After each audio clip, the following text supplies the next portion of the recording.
Okay. Talking about donor funding.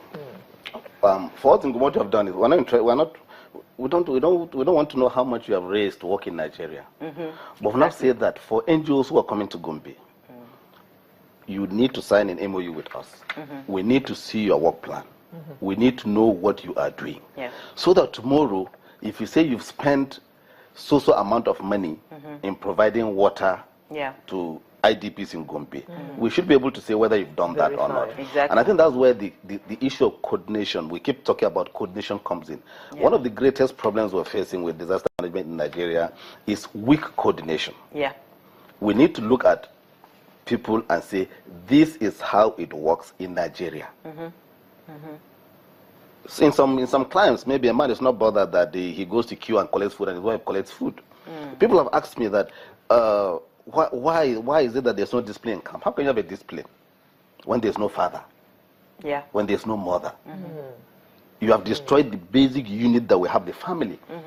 In the camp, there's no family. The family is not just that all of us are sitting under the same tree or under the same tent. The child knows it's not daddy that has brought the food. It's not daddy that's giving him clothes. Exactly. Dad is helpless. As soon as your child knows you are helpless, how can you tell him anything again? So we're saying that possibly populations in IDP camps can actually be reduced if people are willing. And I say this not because of Gombe experience. Go to Yobe. Yobe is where the insurgency actually started. But Yobe does not have the kind of story of camps like we have in Borno and Adama, for example. Because they also did something similar to what Gombe has done. People who have relations and they're willing to stay with their relations, let them stay there. If their need is food, when there's food available, you know where they are living. Give them. But when you make it in such a way that, look, if you don't stay in this camp, you cannot get any assistance from us. And I think that's part of the reason that the camp is not being decongested. What about those who are diverting relief materials that are meant for the camps of these IDPs? It's callous. That's just the word. It is callous. But then again, coordination. Exactly. It's coordination. Who is diverting? Somebody is seeing him. Somebody is seeing him. If it is donation from an NGO, what we do in Gombe is the NGOs go to the IDPs. But our own staff would also be there. To monitor. To monitor. Not really monitor, but to witness, if you like. To witness.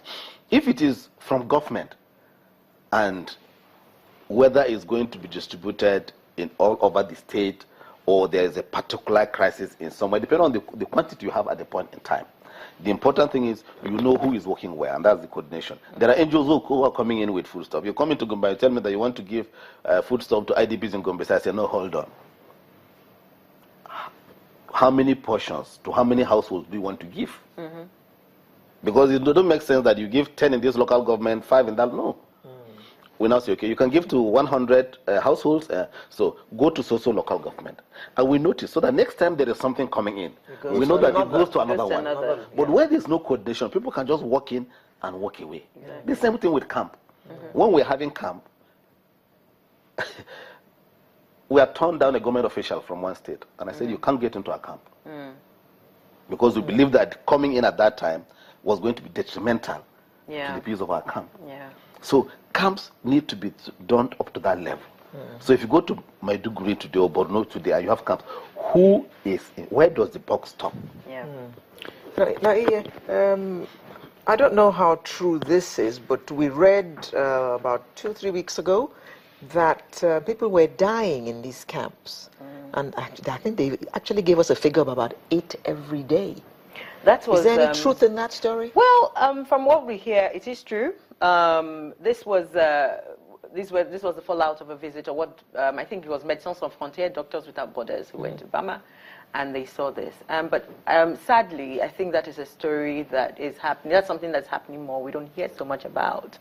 And unfortunately, again, I will speak to accountability issues, transparency issues. So, for example, you have situations, maybe even in Benue, they don't have camps necessarily, or if you have camps, people will not stay there because the people want to go and farm and look after their families. But you have sometimes situations where even politicians, with all due respect, senators come in there's a photo opportunity, they bring all these bags of rice, they donate, the officials take, and the next thing you know is diverted. And the people do not get what they can get. Okay. Camps across the world are a challenge to manage. There are issues sometimes, in some places we even heard there's cholera outbreaks, because you have people living in cramped quarters, loads of places, you know, and they're basically, you know, there are water challenges, there are challenges with getting clean water, challenges with getting food.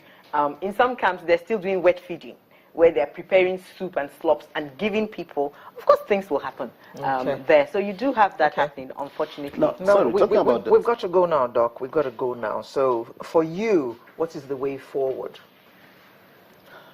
We need to ask ourselves, does everybody who is in camp deserve to be in camp? Can we be willing to facilitate people to move out of camp? Gombe State hasn't built any houses, but the entrepreneurs in Gombe, seeing the upsurge in demand for accommodation, offering the... No, there are those who build houses. We have about 26 new settlements now in Gombe that are occupied almost completely by people who are displaced by the insurgency. And the Maiduguri I know has vast expanse of land.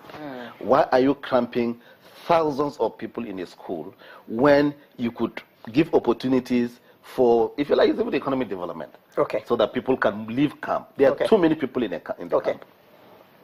I think that, again, civil society, NGOs, we need to band together more and really reach out. Again, my question, again, always goes back to the office handling this situation, which is the office of the Vice President. How do we coordinate? We need clearer answers. We need clearer answers on what are the, like he said, what's the plan? And how can we all key into that plan for the private sector, for NGOs, and for other people who want to help? Good question that, or good comment. But now, suppose people want to help. How can they do that? Where do they go? Where do they go? I think the first port of call in any state is the State Emergency Management Agency. Exactly.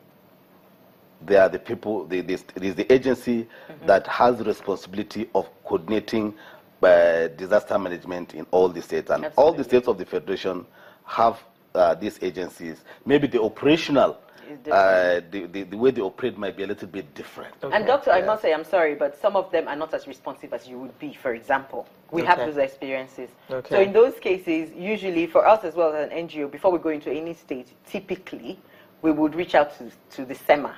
Some of the SEMAs will not respond. Yeah, but it doesn't change them. It means it's not the responsible agency, but that is the agency that you need to go to. But people on the ground are dying.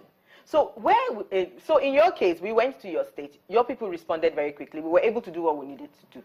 In two states, I won't name them here. You go to one, they'll tell you there are no IDPs in this state. I know which state I'm talking about. In other ones, you call them, they won't even answer. They won't even call you. And both of them are political appointees, with all due respect, I'll say that. So if you're interested in helping... and if the SEMA is not responsive, you can reach out to NGOs like us, and we will go to that SEMA and harass them to respond. And the SEMA is responsive, of course, reach out to... How can CESO be reached? CESO can be reached, you can call us on 0705 800 3071. That's our communications officer. Her name is Jasmine. Or you can send an email to info@cesoafrica.org, and we'll respond to you. So if you're interested in helping, you can either get in touch with the state emergency management agencies, and I believe every affected state has one. And if you find them unresponsive, or you don't get the kind of response you're looking for, you can reach CESO, which is an NGO, on this telephone number 0705 800 3071, or you can send them an email or reach them on info@cesoafrica.org. CESO is SESOR, Africa.org.